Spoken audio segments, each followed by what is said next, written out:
une écriture de la Bible qui dit dans les derniers jours, les gens aimeraient beaucoup plus entendre des paroles qui plaisent à leur cœur. Les gens auront la démangeaison d'écouter des fables. C'est ce que nous vivons aujourd'hui. L'église du Dieu vivant est en train de mourir et se meurt du jour au jour. Qu'est-ce que nous ne voyons pas aujourd'hui dans l'église du Dieu vivant? Et la confusion et des scandales par-ci par-là. On ne sait plus à quel sein se vouer. Mesdames et messieurs, bonjour et bienvenue à ce nouveau numéro de votre émission à la lumière de la parole.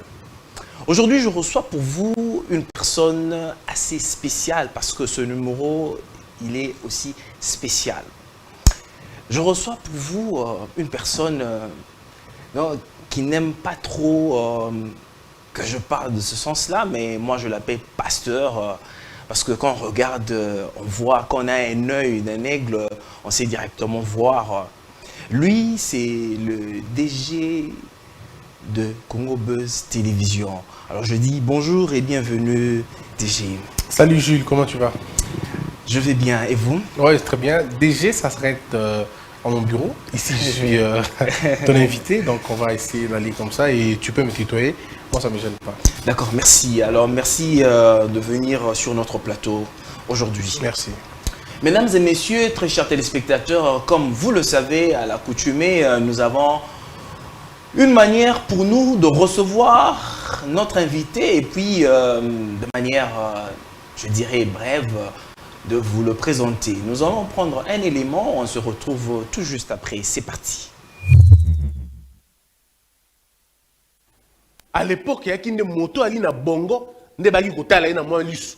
Kasi lelo za su bongo te, lelo komi moto ali na ma libenga. Soko ali na mbongo na libenga no nde maamu yango wana. Christian Bosembe, né à Goma, originaire de l'Équateur, avocat des professions, licencié en droit à l'université de Kinshasa, où il poursuit son 3e cycle en droit public.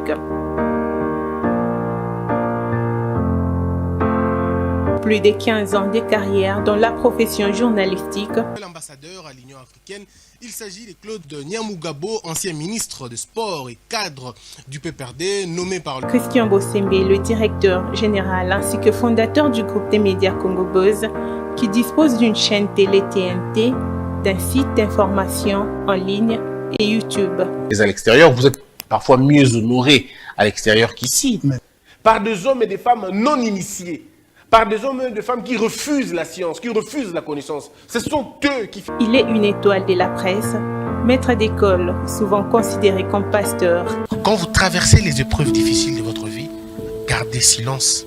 Ayez la foi, gardez la détermination, ne vous perdez pas. Il est le fondateur de l'école de la sagesse. Nous, l'école de la sagesse, ce centre d'enseignement, ce centre de conscientisation, mais surtout cet ensemble de réflexion. Toujours combattu, mais jamais vaincu, il est le renouveau qui des mieux pour diriger et conduire la jeunesse. Il est l'espoir, il est l'espérance de toute une génération. Un homme, une tête, une légende. Lui, c'est Maître Christian Bosembe. Le pasteur chanteur, il y a un message, lui faut qu'au ciel. À l'obby, je me permets de parler de ça parce qu'après... bon, je me permets de parler quand même de ça. Alobi alignaka Branham koleka Jésus. Vidéo mo moké tamboli aligné Branham koleka Jésus. Alors, je vois les gens, mais c'est pas possible. Je vois les gens se mettre à insulter ce monsieur. Mais mon frère, ma soeur, comment tu peux baser tout un jugement lui coller la vidéo moko et ça lit même pas 1 minute, 30 secondes. À cause d'une phrase. Mais comment tu peux te mettre... Aujourd'hui, pour exemple, aujourd'hui, pour exemple, tanga. Mais moto à tanga avant de juger l'oko. À ça, la entièreté est l'oko, non? L'amour est en Dieu, Dieu est amour, paix dans le monde. De retour sur ce plateau, mesdames et messieurs, vous avez compris de qui il s'agit. C'est bel et bien Maître Christian Bosembe qui nous fait honneur aujourd'hui de répondre à nos questions. Alors, Maître, quelles sont vos réactions après avoir suivi? Ça me fait d'abord rire parce que, bizarrement, la veste que vous avez trouvée dans certaines séquences, c'est la même veste que je porte aujourd'hui. Et puis après, c'est quand même bizarre qu'on parle de moi à ces niveaux, à ce point. Très touché, merci beaucoup. Merci, mais seulement comme je dis, hein, moi je suis pas pasteur, je n'ai pas d'envie d'être pasteur. Je n'envie pas ça, ça m'intéresse pas. Ça ne m'intéresse pas. Non, mais sinon c'est bien, c'est formidable, ce que vous faites comme travail, j'apprécie beaucoup. D'accord, merci, merci bien. Oui. Alors maître, pourriez-vous nous parler de manière brève? En fait, l'idée de créer l'école de la sagesse vous est venue d'où? En fait, quelle a été la motivation en créant l'école de la sagesse? C'était je veux dire, il y a eu un moment donné dans ma vie, j'ai eu de véritables problèmes. Un jour, j'en parlerai certainement. Et puis, quand j'arrive à Kin, parce que c'était d'abord à l'Équateur, quand j'arrive à Kin, je me dis, il faut prêcher les valeurs. C'était ça mon but, prêcher les valeurs, enseigner les valeurs. Et je le faisais à la radio RTGA, je le faisais tout le matin, j'étais un peu comme la voix qui réveille les gens. Tout le matin, je le faisais. Et puis, quand on m'a révoqué pour la première fois, je n'avais plus accès à la radio. Donc, je ne pouvais plus parler à ces gens. Okay. Et du coup, l'idée m'est venue. Je me suis dit, mais alors, pourquoi je n'appellerai pas carrément les gens dans un cadre pour que l'on se rencontre et que l'on discute? Mais après, une voix me disait, en fait, je l'entendais au fond de moi, qu'il fallait que j'appelle ces gens-là. Mais je ne savais pas qu'est-ce que j'allais dire à ces gens. Une émission, c'est une émission, je l'élabore, mais là, ça va être comment? Et puis une voix me dit, ben, appelle les gens, tu vas leur parler, je dis, mais je vais dire quoi à ces gens? Qu'est-ce que moi j'ai? D'abord, il y a beaucoup de combats de ma vie que je n'ai pas encore vaincu. Pas là un appel déjà. Si, mais je dis pas que c'est Dieu. Non, je dis pas que c'est Dieu qui m'a dit. Non, je dis une voix. C'est une pensée, cette voix-là, c'est juste une pensée ou bien c'est une voix intérieure? En tout cas, j'en sais rien. Ça peut être une voix intérieure, ça peut être ma conscience, ça peut être mes convictions, mais en tout cas, je dirais pas, je ne prendrai pas le luxe de dire que Dieu m'a dit. Non, je crois que je me suis dit ça m'est monté comme ça. J'ai dit qu'il fallait que je le fasse. Et donc, du coup, j'appelle les gens comme de la blague. J'attendais qu'on me réintègre pour que j'en parle. Et quand on me réintègre au travail, j'ai trouvé l'occasion pour moi d'appeler les gens. Et les gens sont venus nombreux. Mais comme on avait donné une date qui me donnait, je crois, qui me donnait 3 semaines, alors je me suis dit, quelle est la première leçon? Et ça m'est venu comme ça. Alors tu vas procéder par des leçons. En fait, moi, c'est une voix qui me l'a dit. On va commencer maintenant par des leçons. Et j'ai dit, ok, les leçons, je vais dire quoi? Ils m'ont dit, prends un stylo et un papier, tu vas écrire. Et c'était d'abord une machine. J'ai dit, ouvre ta machine, tu vas écrire. Et j'ai ouvert ma machine, j'ai commencé à écrire. Et la première leçon, c'était l'homme et sa constitution. Alors, oui, la constitution de l'homme, comment il est conçu, comment il est constitué et tout. Et j'ai mis ça sur papier. C'était 10 pages. Après, les gens sont venus, j'ai fait les trucs, les gens ont beaucoup apprécié. Je dis, donc c'est comme ça, on se lance dans l'affaire. Vous avez fait un appel à la télé? À la radio. À la radio, ok. Et les gens sont venus nombreux. Le premier jour, j'avais quoi? Une centaine de personnes. Et puis après, quand j'ai dit, ça commence mal, quand c'est grand, c'est qu'il y a beaucoup de choses qui ne sont pas bonnes. Puisque la qualité n'attire pas la quantité. La qualité n'attire que la qualité. Lorsque la qualité commence à tirer la quantité, c'est très compliqué. Même Christ lui-même n'a pas besoin de 1000 personnes, il en avait juste besoin de 12.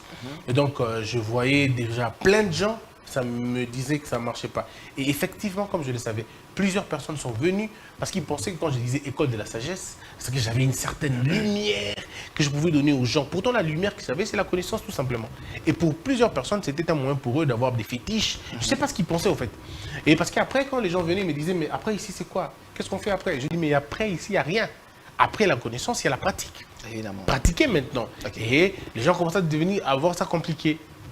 Donc après le deuxième dimanche, il y avait 80. Je commençais à me réjouir, contrairement aux autres, qui pensaient que ça baissait. Pour moi, c'était très bien. Parce qu'on était dans un moment de filtrage. On était à 100, puis 80, puis 50. On s'est arrêté à un moment donné à 30. J'ai dit, c'est le bon nombre maintenant. Et on a commencé à croître petit à petit. Et là, j'étais très content. Et donc là, par exemple, c'était depuis 2016. Waouh, depuis 2016. Oui, depuis 2016. Donc ça a commencé. Aujourd'hui, en 2022, je n'ai raté, en tout cas, je n'ai pas raté des dimanches, sauf quand on est en congé et quand on a eu la grande période de silence. C'était peut-être quand vous êtes en voyage. Quand je suis en voyage, mais quand je suis en voyage, il y a des gens qui continuent à enseigner parce que j'évite que ça soit moi le centre de tout. Il faut éviter que ça soit moi le centre de tout. Le centre de tout, ici, c'est la sagesse, ce sont les vertus et j'essaie d'en parler. Voilà un peu le but, disons l'idée, comment c'est arrivé. Et aujourd'hui, nous sommes à notre 12e leçon. Je bénis les Seigneurs. Depuis que vous avez repris ou bien depuis que vous avez commencé depuis 2016? Depuis 2016. Ok. On a 12 leçons. Okay. Ces 12 leçons, c'est environ 240 pages. Si c'était un livre, ça serait un livre de 240 ou peut-être 250 pages. Wow, formidable. Mesdames et messieurs, très chers téléspectateurs, vous comprenez que je reçois pour vous aujourd'hui Maître Christian Bosembe en qualité d'historien du quotidien. Nous allons parler aujourd'hui de l'Église et le monde, scandale et confusion. Parce qu'aujourd'hui, on regarde dans l'Église comment l'Église est en train d'évoluer. Il y a un peu beaucoup de désordre. On ne sait plus au fait. Les gens devraient normalement, en entrant dans l'Église, pour être changés, mais malheureusement, on constate, et les animateurs, les pasteurs, n'apportent plus la parole de Dieu comme il se doit. Et ceux qui entrent dans l'église comme des croyants, la qualité de ces derniers ne fait que baisser du jour au jour. On ne sent plus au fait les chrétiens comme il se doit. Alors, c'est autour de ce thème que nous allons partager avec Maître Christian Bosembe ici sur notre plateau de Congo Buzz Télévision. Alors, Maître, pourriez-vous nous brosser de manière brève l'historique de l'Église, de la religion en RDC? Alors, ça va être très prétentieux pour moi d'essayer de remettre l'histoire, de refaire l'histoire de l'Église. Ça va être très, très prétentieux. Je ne saurais pas situer les périodes et ainsi de suite. Mais même alors, si on sait... Si on peut prendre seulement depuis 1975. Oui. Alors, non, mais il faut reconnaître une chose. Le Congo est né pays laïque. Okay. Déjà, c'est une particularité pour nous. Nous n'avons pas connu ce que la France, ce que les États-Unis, d'ailleurs les États-Unis aussi d'ailleurs. Nous, on n'a pas connu ce que les autres pays ont connu. Okay. Les autres pays, par exemple, vous voyez, la Chine n'a pas évolué une religion. La Chine ne connaît pas une seule religion. La Chine a connu un courant de moralistes. Et puis après, la Chine a connu une certaine invasion de religion. Okay. Nous, au Congo aussi, c'est la même chose. Nous sommes nés laïcs. Nous ne sommes pas nés avec une religion d'État. Nous n'avons jamais connu une religion d'État au Congo. Nous avons juste connu de mouvements chrétiens, ainsi de suite. Et donc, il y a eu le pentecôtiste, il y a eu le protestationnisme, en fait, non, je veux dire le protestant, ainsi de suite. Puis il y a eu des courants étrangers. Okay. Le Maïkari, Rose-Croix, et bien d'autres qui sont venus après. Donc, la religion a évolué au Congo de façon extrêmement particulière. Il y a déjà eu une certaine liberté depuis le début, jusqu'à aujourd'hui. Mais des lois qui ont, on va dire, réglementer la question, il y en a eu quand même beaucoup, jusqu'à avoir la loi que nous avons, la loi portant création des ASBEL, fonctionnement des ASBEL, puisque les églises sont assimilées aux ASBEL chez nous. Okay. Donc, à un moment donné, je me dis, nous nous sommes perdus déjà au début. Parce que depuis le début, on s'était perdus, puisque nous avons laissé ça comme ça. En réalité, on ne laisse pas les choses comme ça, surtout les choses spirituelles, on ne les laisse pas comme ça. Les choses spirituelles, on les encadre. Okay. On les encadre, on essaie de mettre... Par des lois. Par de loi, okay. Mais aussi, surtout, pas seulement par de loi, mais par la morale. Okay. Parce que si vous n'essayez pas de mettre une morale, vous n'essayez pas de mettre de mécanismes de protection de votre spiritualité, eh bien vous aurez ce que nous avons aujourd'hui, des charlatans, des aventuriers, des opportunistes, des hommes et des femmes qui n'ont peur de rien, qui n'ont pas de limites et qui vous amènent tout ce que vous avez aujourd'hui. À qui incombe la faute? L'État. À l'État. L'État entièrement, c'est la faute de l'État, totalement. Puisque l'État a laissé émerger les désordres dans ce sens-là. L'État aurait pu contrôler certaines choses, comme ça se passe au Rwanda, comme ça se passe au Japon, comme ça se passe un peu partout d'ailleurs, comme ça se passe dans certains pays sérieux. Même en France, il y a une loi qui organise les religions. En France, il y a une loi qui organise les religions. Il y a ce qu'on appelle chez eux la séparation de l'État et de l'Église. Aux États-Unis, c'est la même chose. Il y a la séparation de l'État et de l'Église. Et là, le grand combat a toujours été cela. Les gens pensent quand on dit séparation de l'Église et de l'État, c'est l'hostilité de l'Église et de l'État. Non, c'est la séparation. Ça veut dire que l'Église doit être gérée comme elle peut être gérée et l'État est géré différemment. Mais comme l'État, c'est sur l'État que l'Église est créée, évidemment, l'Église exerce en fonction des lois et prescrits de l'État, c'est à l'Église de se conformer aux principes de l'État. Mais malheureusement, il y a ce tohu-bohu, mais puis après, c'est très compliqué. Donc nous avons connu ça. On a connu le plus grand mouvement religieux chez nous, ça a été le catholique. Et puis après les catholiques, vous avez eu des mouvements pentecôtistes. Après, les mouvements pentecôtistes vont se greffer d'autres mouvements qui feront, tantôt on va les appeler ceux du message, tantôt on va les appeler ceux du saint des derniers jours, les autres vont s'appeler L'église pentecôtiste, on va dire, l'église de je parle des réveil. pentecôtistes, je parle des réveils, on va parler des témoins de Jéhovah, ainsi de suite. Et puis il y a eu plusieurs courants comme ça.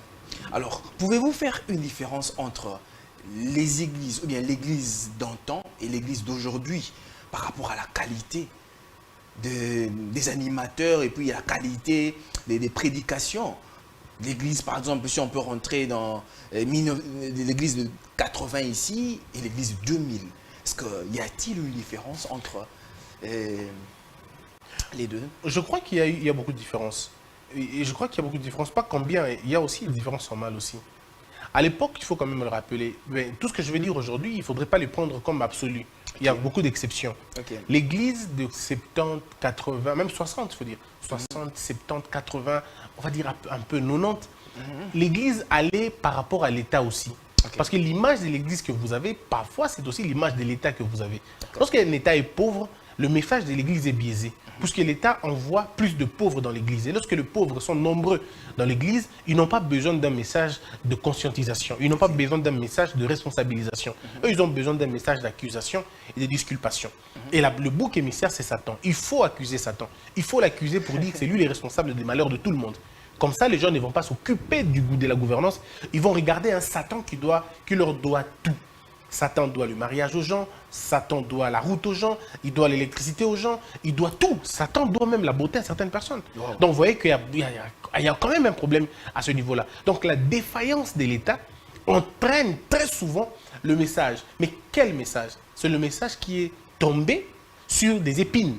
Est-ce que ce problème-là ne provient seulement pas au fait des colonisateurs, ceux qui nous ont apporté l'évangile? Ce sont eux qui nous ont appris toutes ces choses. Bon, ça c'est un autre débat. Les colonisateurs ont amené le message pour une fin. La finalité du message apporté par les colons, c'était quoi? C'était vous dominer. Okay. Alors on ne peut pas vous dominer avec la science, on vous domine avec la religion, ce qui est subjectif. Et pour vous dominer convenablement, il faut vous dire que vous allez mourir. Rappelle à quelqu'un la mort, il ne verra plus rien. Rappelle à quelqu'un la mort, il sera désintéressé. Alors il fallait vous dire que vous allez mourir, que vous n'êtes que des simples mortels, que votre vie est faible et rien sur terre, et que vous êtes pauvre, et le pauvre en esprit. Et on a dénaturé la qualité du message. La pauvreté de l'esprit dont on parlait, ça n'avait rien à voir avec la pauvreté de la chair. Mais on vous a enseigné, et Kwame Nkrumah le dit si bien. Ils m'ont demandé, quand j'ai vu le blanc, lui il avait la Bible, moi j'avais la houe.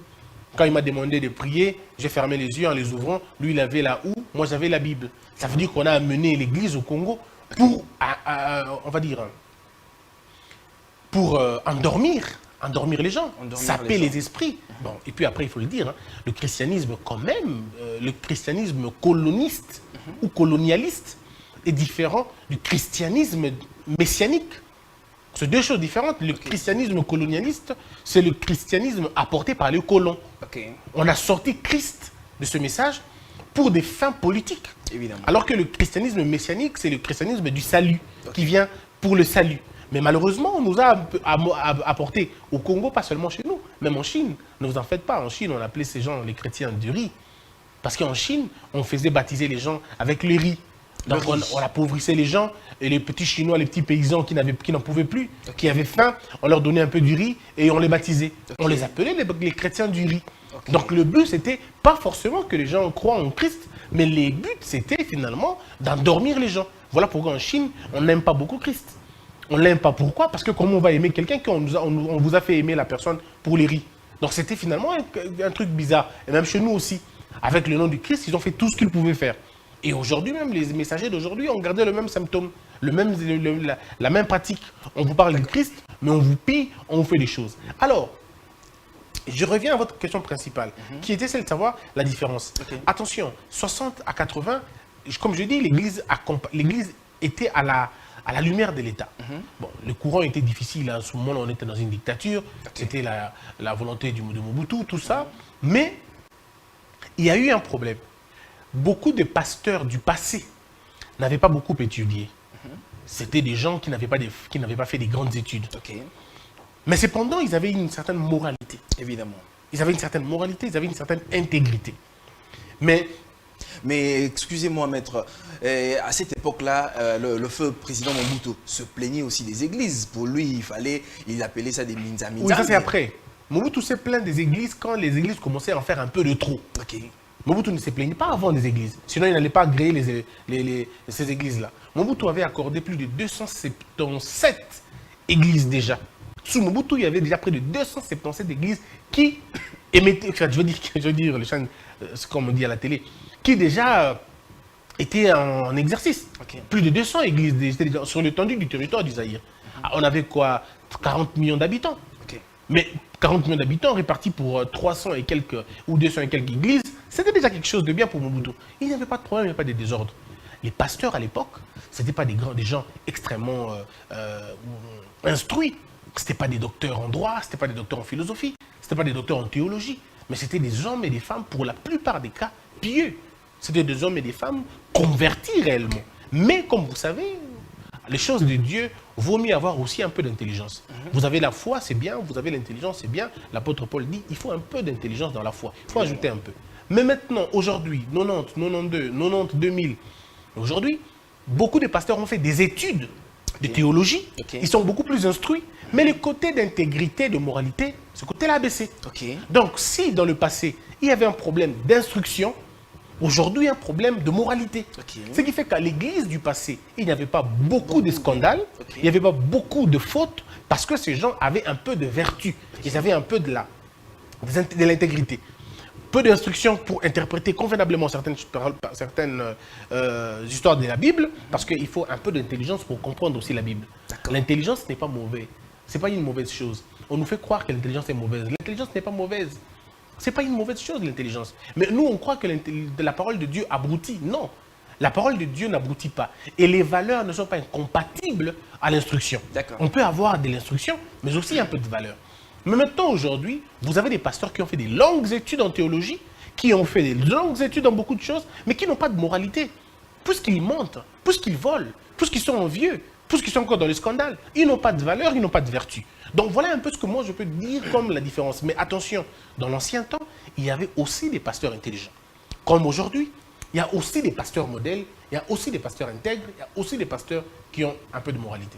Alors, maître, quelle lecture faites-vous de l'affaiblissement moral de l'espace ecclésial de l'Église en RDC?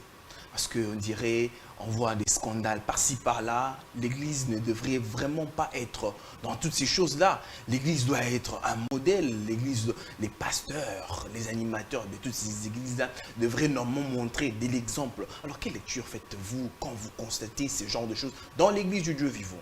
Il faut dire une chose. L'Église, il y en a deux sortes. Il y a l'Église des hommes et puis l'Église de Dieu. L'Église de Dieu n'a jamais eu de problème. Puisque le nom qui règne dans l'Église de Dieu, c'est Christ. Et Christ ne laissera jamais ébranler son Église. Il a chassé les gens dans son temple.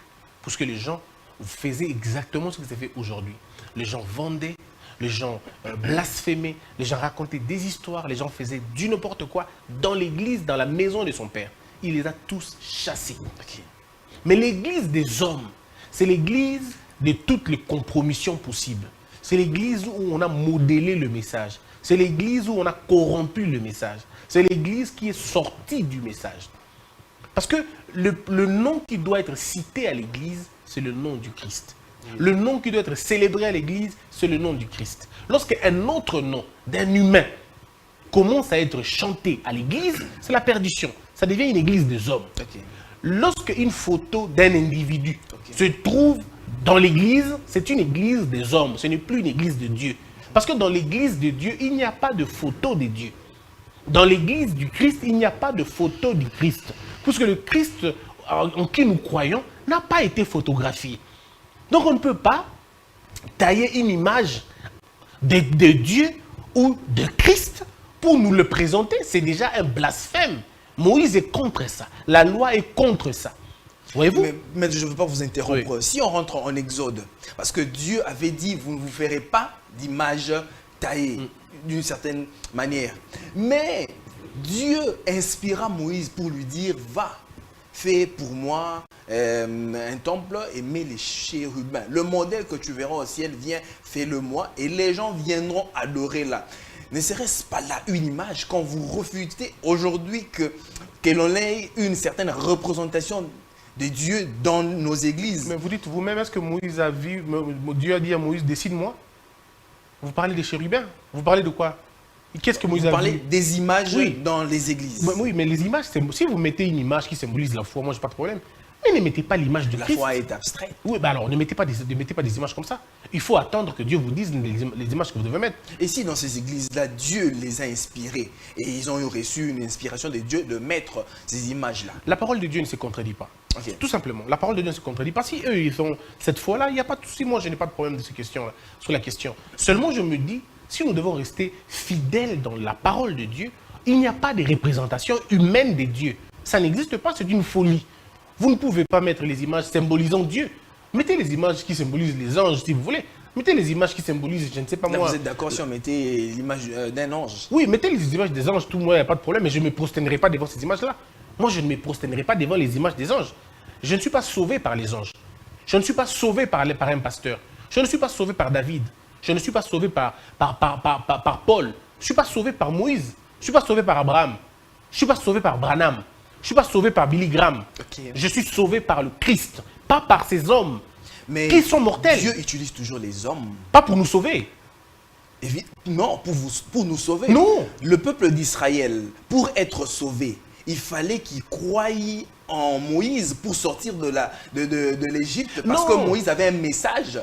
Ils n'ont pas cru en Moïse. Ils ont cru au message que Moïse a porté. Oui, Pas évidemment. en Moïse. Évidemment, parce que Moïse incarnait le message que Dieu avait mis en lui. Il fallait qu'il croie que ce que Moïse disait était vrai. Non, Moïse n'incarnait pas ce message. Si Moïse incarnait le message, il n'allait pas commettre ce péché qu'il a commis. Ne commettons pas cette histoire. Ne déifions pas. Dieu est jaloux. Dieu n'aime pas qu'on mette quelqu'un, pas seulement à sa place, pas comme lui, mais pas plus que lui. Ne faisons pas cette erreur. Moi, je ne prie pas Moïse, moi. Je ne prie pas David. Non. La seule personne que moi je prie, c'est Christ. En mon nom, vous chasserez les démons. Pas au nom de David, pas au nom de Moïse, pas au nom d'Abraham, pas au nom de qui que ce soit. C'est au nom du Christ qu'on chasse les démons. C'est au nom du Christ qu'on a le salut. Le salut n'est dans aucun autre nom en dehors de celui de Christ. Alors, qu'est-ce que vous allez me prêcher d'autre? Voyez-vous, la perfection de Moïse, c'est le Christ. La perfection de David, c'est Christ. La perfection de tous les prophètes de la Bible, c'est le Christ. Alors, il est déjà là lui-même. Alors, pourquoi voulez-vous que moi je revienne dans l'Ancien Testament, disons, dans l'ancien temps, où je devais me focaliser sur un individu? Non. Ces individus-là, moi, je n'ai rien à faire avec eux. Je salue leur engagement, je salue leur combat. C'est des martyrs de la foi, on veut bien. Mais l'image, le modèle de l'Église, c'est Christ. C'est rien d'autre, c'est personne d'autre. Parce que c'est là où les gens sont tombés. Beaucoup sont tombés en voulant imiter des choses ou adapter les choses, et puis il y a plusieurs pièges dedans. Mais moi, je crois humblement, ceux qui suivent Christ ne se perdent jamais. Mais ceux qui suivent les hommes se perdent toujours. Et la Bible dit, maudit soit l'homme, celui qui se confie à l'homme. Maudit soit celui qui se confie à l'homme. Ça veut dire, si toi tu te confies à Moïse, tu seras maudit. Si tu te confies à un pasteur, tu seras maudit. La seule personne auprès de qui ou à qui nous devons nous confier, c'est le Christ. Voilà. Très bien. Maître, dites-nous, est-il possible, ou bien est-ce possible de corser à l'américaine la loi régissant les aspects en RDC pour éviter au fait ces genres de scandales que nous avons aujourd'hui dans l'église du Dieu vivant? Non, le scandale, comme je l'ai dit tout à l'heure, le scandale que vous voyez, c'est dans un tout petit échantillon. Je dis qu'il y avait deux églises. Il y a l'église du Seigneur, où il n'y a pas de problème, et puis il y a l'église des hommes. C'est dans les églises des hommes qu'il y a beaucoup de scandales. Puisqu'ils sont dans le monde, ils ne sont pas dans les choses de Dieu. Comme on ne peut pas les contraindre à ne pas fonctionner, est-ce possible de ne pas mettre des lois pour leur éviter afin de ne pas commettre des erreurs, des scandales, pour ne pas heurter les enfants de Dieu? Je crois qu'il faut... Non, Dieu s'en charge pour ne pas heurter ses propres enfants. Et puis je vais vous scandaliser. Dieu s'est choisi ses enfants. Dieu choisit ses propres enfants pour qu'ils ne seront pas heurtés. Dieu a mis des lois en nous qui nous disent que ça c'est bon, ça c'est mal. Mais malheur à ceux qui n'ont pas le discernement pour comprendre que ça c'est une mauvaise voie, ça c'est une très bonne voie. Malheur à eux. Mais Dieu, qui est propriétaire des âmes, sait comment il va s'en sortir. Mais pour l'organisation de l'État, l'État congolais devrait se dire, par exemple, nous avons aujourd'hui, je te parle de 47 000 églises sur l'étendue du territoire. Je peux me tromper, on a parlé de 47 000. 47 000. Sur l'étendue du territoire. Dieu seul sait combien d'études, combien d'églises, combien de demandes il y en a. Certains scientifiques, certains analystes nous ont parlé de plus de 10 000, si je ne me trompe pas, 10 000 ou 7 000 églises, 12 000 pardon, qui seraient en train d'œuvrer sans agrément. Ok. Ça veut dire qu'ils sont là comme ça, sans personnalité juridique. Pourtant, je crois que c'est l'article, tu me permets de jeter un œil. Ah oui. Il y a la loi qui, finalement, interdit cela. La loi le dit si bien. Ok. La loi, c'est la loi numéro 004/2001, du 20 juillet 2001, portant disposition générale sur cette matière-là. Alors, si nous regardons bien dans cette loi ce qui est dit, vous allez voir qu'il y a un article qui dispose, je crois que c'est l'article 56, si je peux me tromper. D'accord. L'article 50... Non, c'est l'article 55. Sera puni d'une servitude pénale de 2 ans au minimum et d'une amende de 50 000. On dit toute association sera punie de servitude. Voilà. Donc, tout simplement, on sera puni de servitude pénale toutes les asbelles, enfin toutes les églises, on va dire ici, qui n'ont pas, au lieu de, en fait, qui perçoivent des dons, des legs, des offrandes, sans avoir une personnalité juridique. C'est ce que la loi dit. Ça veut dire si vous êtes une église et que vous n'avez pas de personnalité juridique, vous ne pouvez pas percevoir des dons. Wow. Vous ne pouvez pas percevoir des dîmes. Mais on nous parle qu'il y a 12 000 églises qui ne sont pas répertoriées, mais qui continuent à prendre des dons et là, c'est la tout faute ça. de l'État. Bien sûr. Bien sûr, ça ne peut être que la faute de l'État, pas la faute de quelqu'un d'autre.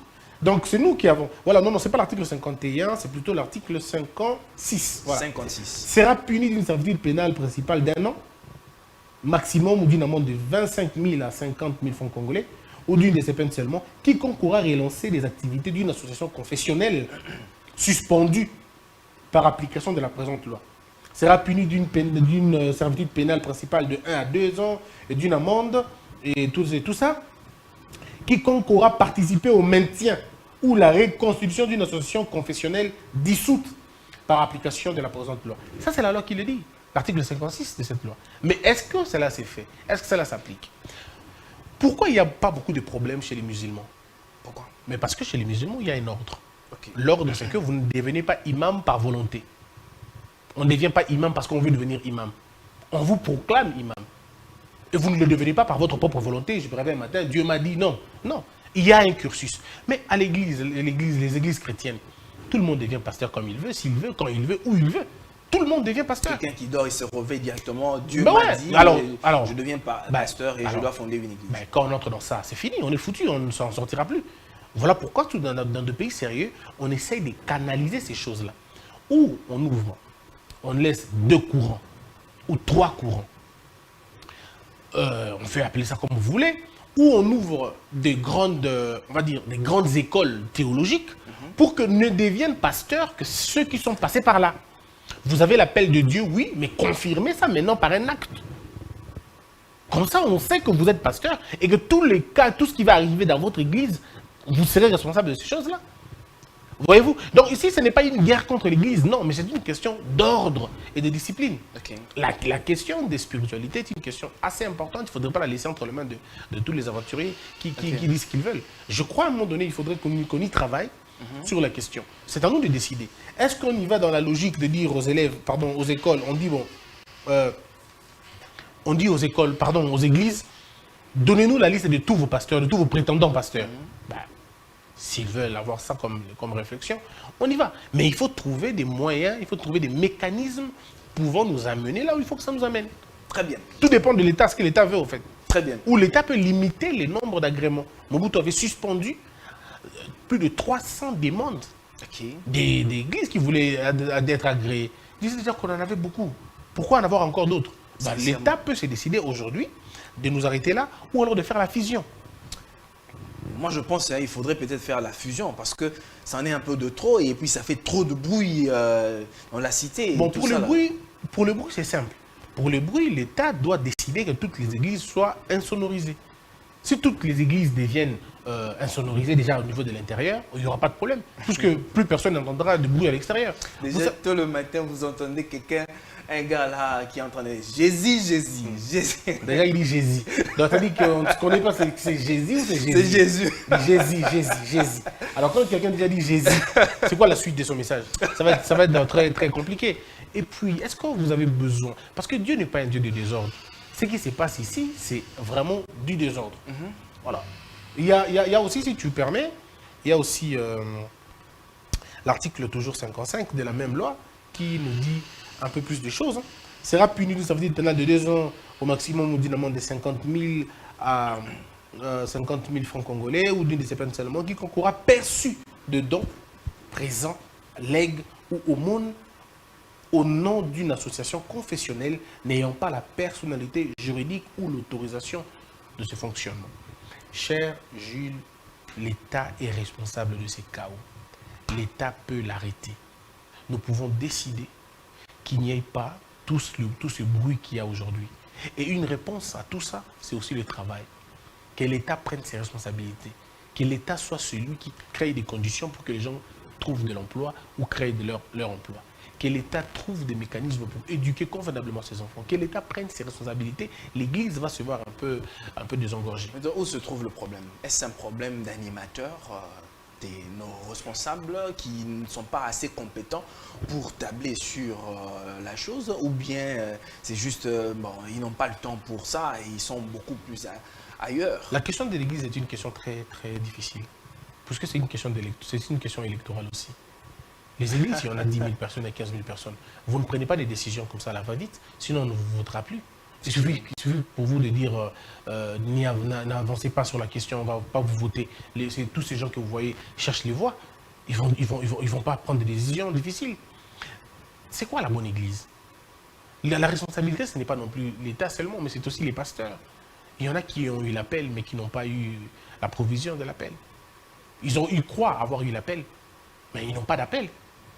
Tu penses vraiment qu'un enfant de Dieu, un pasteur vrai, peut se perdre? Pas du tout. Mais comment beaucoup de pasteurs se perdent? Ils se perdent parce qu'ils n'ont jamais été appelés. C'est des infiltrés, c'est des imposteurs. Ils sont venus là parce que, bon, voilà. Et quand vous, déjà au niveau de l'Église, vous changez la nature du message. Vous commencez, au lieu de faire le culte du Christ, vous faites le culte des humains, des hommes. Ça, c'est scandaleux. Moi, je l'ai dit à l'école de la sagesse une fois. J'entrais dans une église, une amie m'a invité. J'arrive à l'église, on était déjà dedans. Et puis je vois qu'on était en train de prier, s'il vous plaît. De prier, d'entonner la chanson. J'avais même l'impression que le Saint-Esprit était là. Et bizarrement, on me dit non, on arrête d'abord de prier, on va accueillir Daddy. C'est-à-dire, nous avons arrêté de prier parce que Daddy devait entrer. Non, c'est quand Daddy entrait que moi je sortais. Wow. J'ai dit cette église est sous la malédiction. Mais sous la vraie malédiction. Comment vous imaginez? Comment vous imaginez? Là où 2 ou 3 personnes se réunissent, lui, il est déjà là, l'Éternel est déjà là. Le plus grand, c'est Le plus grand, c'est lui. Mais nous allons arrêter les cultes parce qu'on doit recevoir un pécheur qui vient. C'est sérieux, vraiment, à l'église. Ah, je dis, mais si on arrive à ce niveau, alors ça ne sert plus à rien. Et les gens acclament. Mais ils applaudissent. Il y en a même qui mettent les pagnes pour que un culte passe. On met des pagnes et ce monsieur est en train de traverser sans honte. Lui-même ne se gêne pas, il n'a même pas honte. Est-ce que vous imaginez? Mais ça, c'est le plus grand blasphème. Vous prenez la place du Christ à l'église. Moi, je ne peux pas comprendre ça. Je vais dans certaines églises où je vois un gros fauteuil devant. Un très gros fauteuil et le pasteur, il est là. Il n'a même pas honte. Il est là comme un bokassa, comme un roi. Il est là, il est assis. Et il n'est même pas gêné. C'est-à-dire, il n'est même pas gêné qu'il soit là où il est. Mais est-ce que vous trouvez ça normal? Comment dans une église, vous avez la photo d'un homme? D'un homme, alors. Un mortel. Il y en a même qui est déjà mort. Oh là là. Sa photo fait quoi dans l'église? C'est pas sa place, l'église n'est pas un musée. C'est pas une bibliothèque, c'est pas une photothèque. Non.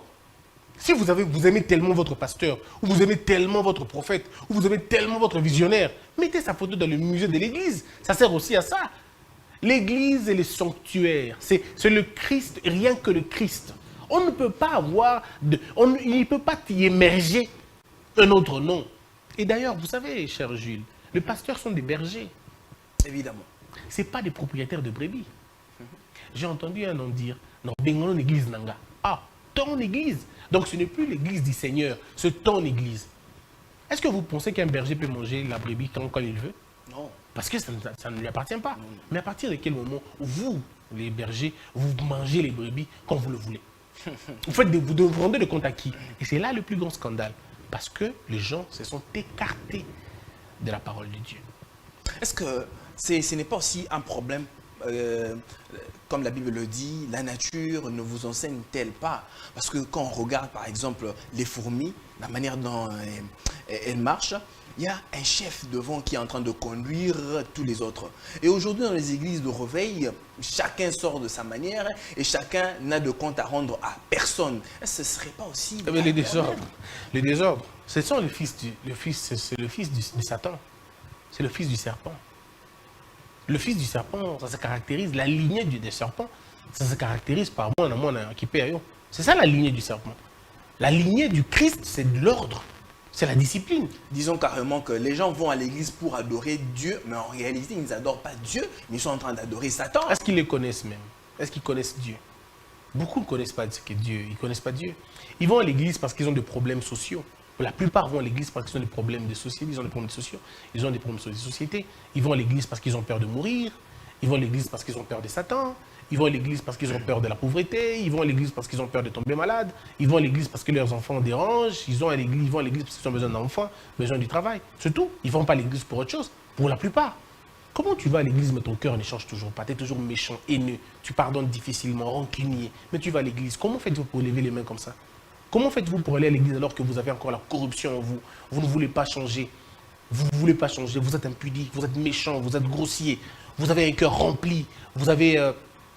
rempli de haine, vous avez encore beaucoup de gens que vous ne pardonnez pas, vous avez un amour profond de l'argent, vous êtes tellement cupide et avare. Comment faites-vous pour aller à l'église, lever les mains et dire que vous n'avez pas besoin de Dieu, vous avez besoin d'abord de la parole pour changer. Dieu ne vient qu'après d'avoir envoyé sa parole. Si vous avez accepté sa parole, vous êtes transformé, ainsi lui vient dans votre cœur. Mais malheureusement, les gens aujourd'hui sont, comme vous avez dit d'ailleurs au début ici, ils aiment les affabulations. Balingi masapo. L'église à l'élo, comme on va dire en lingala, balingi ma sapo, balingi ma solo, balingi ma miracle. L'église est tournée vers des miracles. Alors que on nous dit, nous devons d'abord rechercher le royaume des cieux. Le royaume des cieux, c'est la pensée céleste. Le royaume des cieux, c'est un état d'esprit de Dieu. L'état d'esprit de Dieu ne se résume qu'à un seul nom, à un seul mot, l'amour. Puisque l'amour, c'est la solution à tous les problèmes, c'est la réponse à toutes les questions. Maître, comme nous sommes en train de parler des scandales dans l'église, la confusion, tout ça là. Dernièrement, je regardais la télé, je vois un pasteur qui est en train de parler à la télé. Il dit, Ngai soki l'église nangai oye, ozana posa komo nangai. Na otala na otuna, yozana combien? Ozana $10, ozakuna $20, ozakuna $100, $200. Tala, ce qu'on a $10, $20, non, bengana ok, ngalo zoka muto azana $200, $100, bien $200. Oza mbongo, nzambe bayaka na maboko pamba to ngo mona ngai faut ya na mbongo. Sinon te mona ote kende kuna makambu na yo. So lingi na prier lo pona yo, nzambe apesa yo, abikisa yo, tu dois m'apporter l'argent. Si tu n'amènes pas d'argent, je ne prie pas pour toi. Il faut avoir pitié. Il faut avoir pitié pour des gens comme ça. Il faut vraiment avoir pitié pour lui. C'est triste. Ouais, je ne peux même pas placer un mot. J'ai juste pitié pour lui. Je prie pour que Dieu le sauve. Lui, il n'est pas encore sauvé.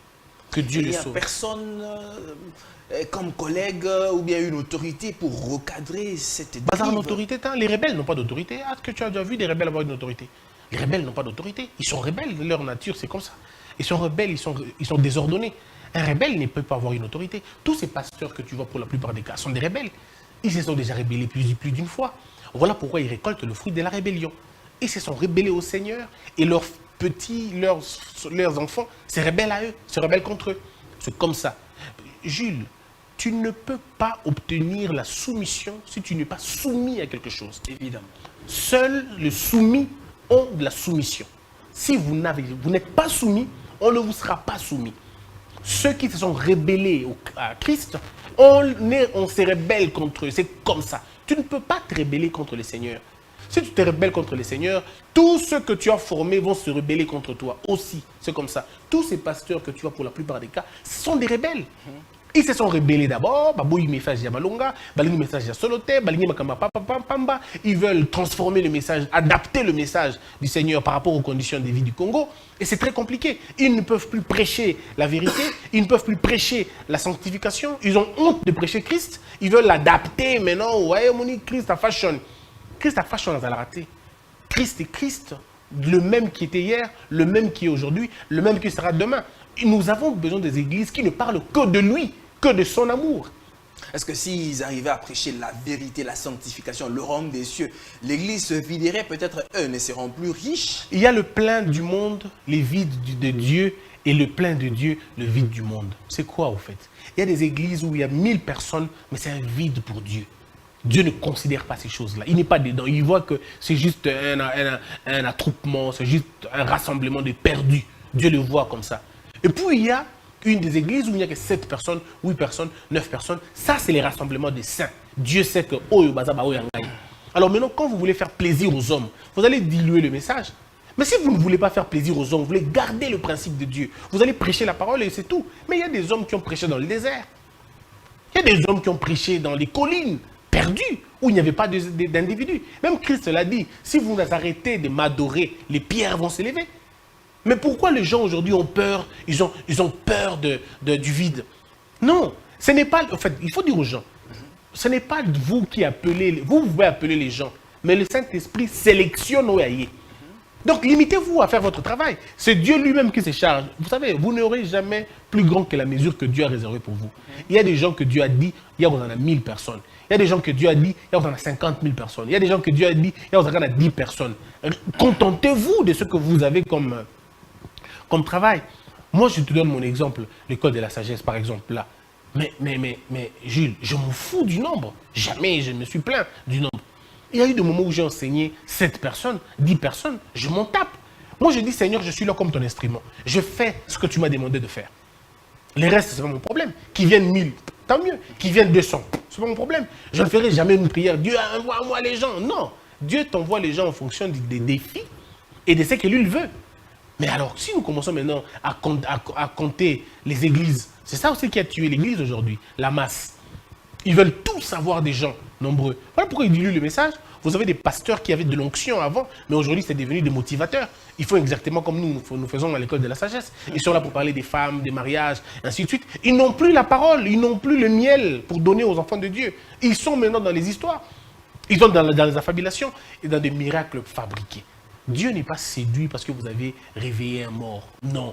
Dieu n'est pas content parce que au ciel, il n'y a pas une fête parce qu'un handicapé a marché. Au ciel, il n'y a pas une fête parce qu'un aveugle a vu. Au ciel, il y a une fête lorsque un cœur détourné revient sur le chemin. Lorsqu'il est converti. Lorsqu'il est converti, Dieu est content. Alors, contentez-vous à gagner des âmes, pas à gagner des corps périssables.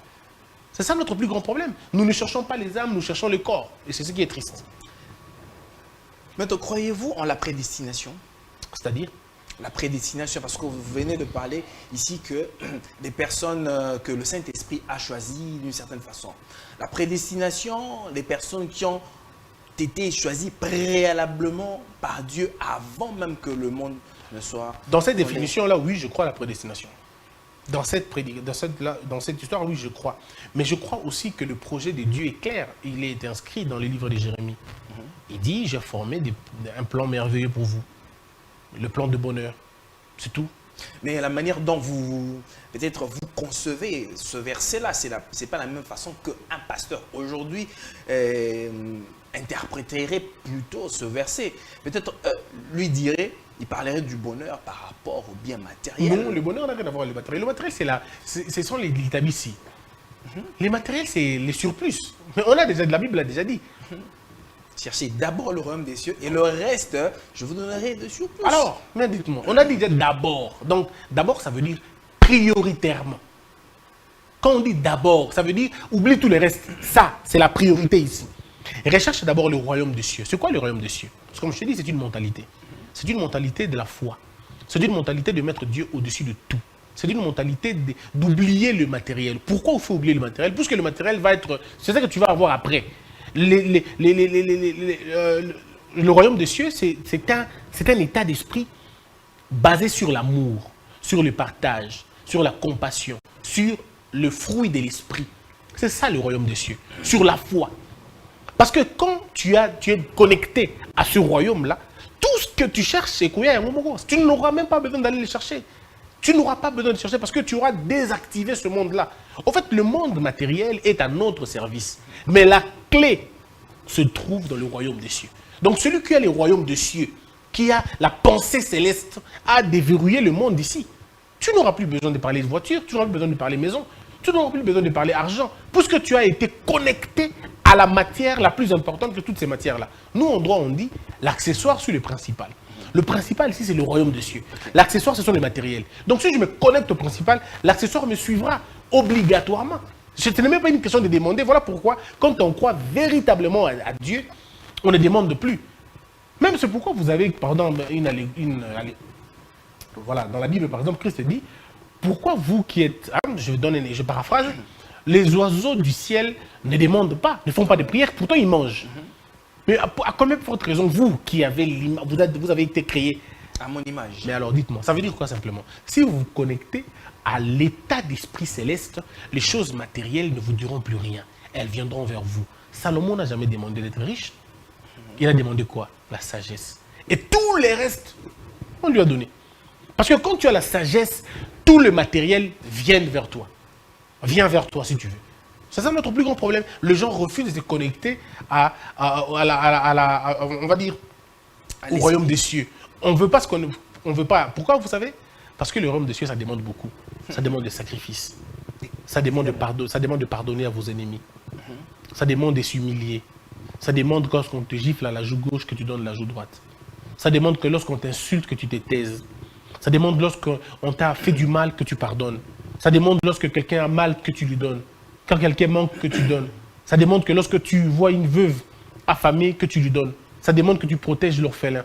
Ça demande que tu ne dises que de la vérité. Même lorsque ta vie est en danger, que tu ne dises que la vérité. Comme Étienne a regardé qu'on était en train de le lapider.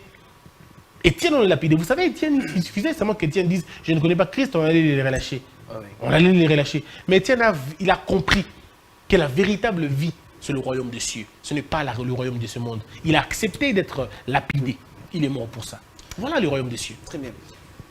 Maître, alors, dernièrement, bien, la RDC a été frappée par des scandales par-ci, par-là, des sextapes, des pasteurs, et puis des musiciens, tout ça là. Et ça a choqué plus d'un. Alors, quelle est votre réaction? Mais nous voyons aujourd'hui, ces mêmes personnes-là sont toujours sur la chair. Ils continuent à prêcher et les gens continuent à les applaudir comme si de rien n'était. Quelle est votre lecture? Mais c'est leur église.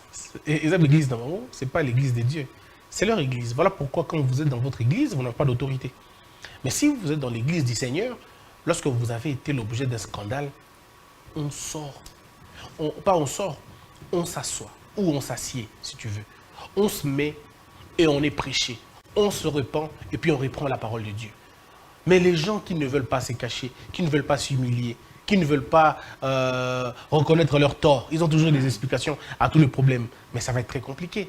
Vous savez, l'organigramme, le vrai, c'est Dieu, puis Christ, puis l'Église, et puis les fidèles. Si vous respectez cette hiérarchie dans votre Église, vous êtes sauvés. Dieu d'abord, l'Église, pardon, Dieu d'abord, le Christ, puis l'Église.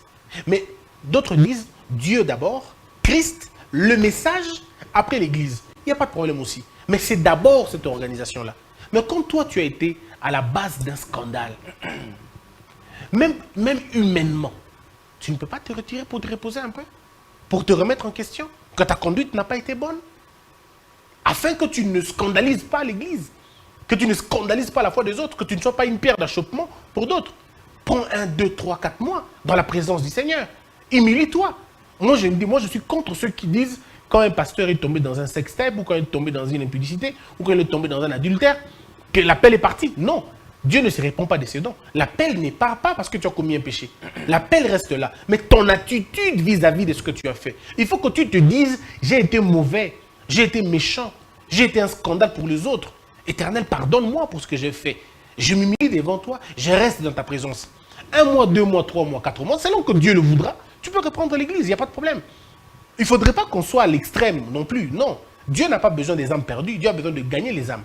Alors si tu es tombé, relève-toi, mais relève-toi humblement. Ne viens pas dans le triomphe ou ne viens pas banaliser le mal que tu as commis. C'est ça notre attitude. En fait, le problème, c'est notre attitude, Jules. Même toi, quand tu es accablé par un scandale, disparais un peu. Disparais un peu. Que les gens voient d'abord que toi-même, tu es gêné. Mais la relation qui compte, c'est la relation avec Christ. Il faut que ton état de cœur soit sincère, que tu dises à Dieu, je me suis fait avoir, je n'aurais pas dû, pardonne-moi. Et Dieu n'est pas intimidé par la gravité de nos péchés. Dieu est séduit par la qualité de notre cœur. Wow. Ce n'est pas parce que nous péchons que Dieu ne nous aime pas. Dieu nous aime même quand nous péchons. Seulement ce que Dieu ne veut pas, c'est le péché. Donc quand on se détache du péché, on fait plaisir à Dieu. Et Dieu n'est pas un rancunier. Il ne rappelle pas le péché des gens. Et ça, les gens doivent le savoir. Ce n'est pas parce que tu as commis un péché que tu deviens un enfant du diable. Non. Tu partages quelque chose du diable. Mais tu peux te détacher de ce péché-là et continuer à honorer Dieu. Mesdames et messieurs, très chers téléspectateurs, c'est comme je vous avais dit dans mon prélude que je recevais... pour moi, il est pasteur. Vous avez compris que les profondeurs qui sont en train de sortir ici... je ne suis pas pasteur. Je ne suis pas pasteur et je ne le serai jamais. Je ne le serai pas. Bon, il a toujours refusé, hein, mesdames et messieurs. Vous savez, c'est Dieu qui doit me convaincre que mon fils soit pasteur. Mais quand je vois qu'il y a des pasteurs brillants dans ce pays, pourquoi Dieu voudrait que je parte là-bas? Je suis bien dans ce que je fais. Alors, maître, nous allons devoir terminer parce qu'on nous a signalé que nous sommes pratiquement arrivés à la fin. Maître, je voulais que vous puissiez nous parler de l'affaire de ce pasteur qui quitte carrément son champ d'action pour devenir musicien et qui se traîne avec les jeunes filles mal habillées, tout ça là. Quelle est votre lecture? Est-ce que ce pasteur... C'est qui ce pasteur? Le pasteur Denis Lessi. A-t-il raison, sa raison toujours de fonctionner comme étant pasteur d'une église? Qui suis-je? Qui suis-je pour juger? Mais à la lumière de la parole. Mais si la question est la lumière de la parole, mais la parole règle l'affaire. Un avocat, un avocatier ne peut pas mettre l'orange, ne peut pas donner comme fruit orange. Les orangiers ne donneront jamais une banane. Alors pourquoi tu veux que je réponde à des questions aussi simples comme ça? Non, je ne suis rien pour juger un homme de Dieu. Il dit qu'il est homme de Dieu, il est homme de Dieu. Je n'ai pas cette prétention-là. Je n'ai reçu aucun mandat de juger un homme de Dieu. Il est pasteur, Dieu seul sait. Le lien qu'ils ont eu avec Dieu, moi j'en sais rien. Tout ce que moi je sais, c'est que Dieu lui-même sait comment il fait avec ses enfants. Et Dieu est le seul à contrôler qui que ce soit. Moi, je n'ai pas reçu mandat de juger que ce soit. Mais vous ne jugez pas vous en tant qu'homme, mais vous jugez au travers de la parole. Donc c'est la parole de Dieu qui juge. Non, mais non, la parole de Dieu est simple sur la question. La parole de Dieu a dit, vous le reconnaîtrez par leurs œuvres. C'est tout. Disons carrément que Denis Lessi n'a plus sa place d'être là en tant que serviteur de Dieu. Non, ça c'est vous qui dites. Moi, je ne peux pas. Encore que ce n'est pas moi qui l'ai établi. C'est Dieu, il dit que c'est Dieu qui l'a établi. Alors demandons à Dieu. Si... Nous connaissons seulement l'écriture que vous venez de citer tout à l'heure, qui carrément stipule que le pasteur Denis Lessi n'a pas sa place d'être là. En tout cas, moi je ne dirais pas ça. Je ne dirais pas ça. C'est tellement moi tout ce que moi je sais ici, c'est que un lion ne peut pas mettre au monde ou mettre bas